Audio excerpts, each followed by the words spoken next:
Hello everyone, welcome back to my vlog. My name is Lailan Bento and I'm a real estate broker born and raised right here on the Big Island. Today we're going to discuss the steps it takes and the experience of purchasing a property here on the Big Island.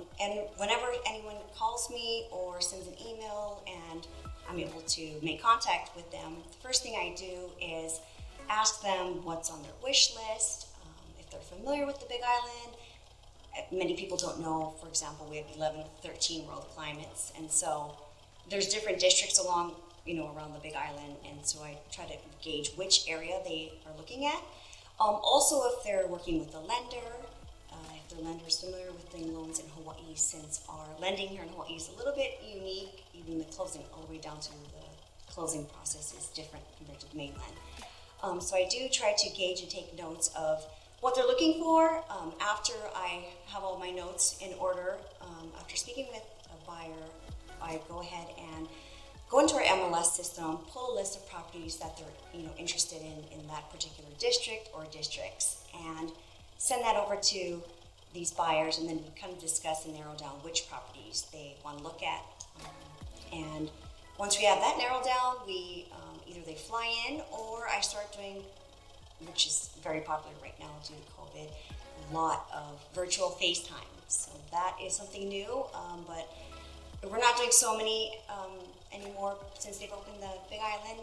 And once we find a home, then I will go ahead, we'll pull a market report and submit our offer to the listing agent for the sellers to review. But before I submit an offer, I ask the listing agent if there are any other offers on the table, because if there are, then as a buyer, or if I'm representing a buyer, you want to make sure you put in your best and strongest offer so that you are the most competitive and best option for a seller to pick.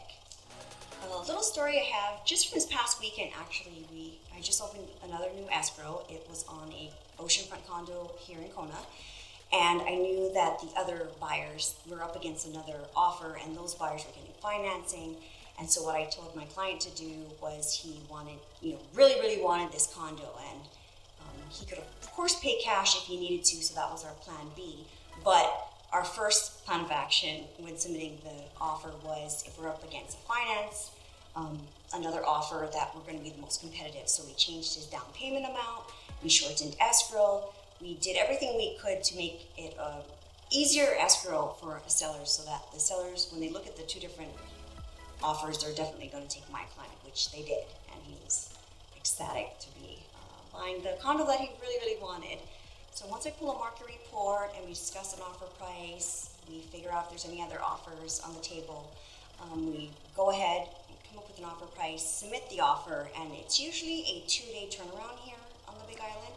Except if I'm up against, or my client's up against other offers, then I will do a 24-hour turnaround to make sure that the sellers get back to us instead of the sellers waiting until they have all, much more offers on the table to choose from.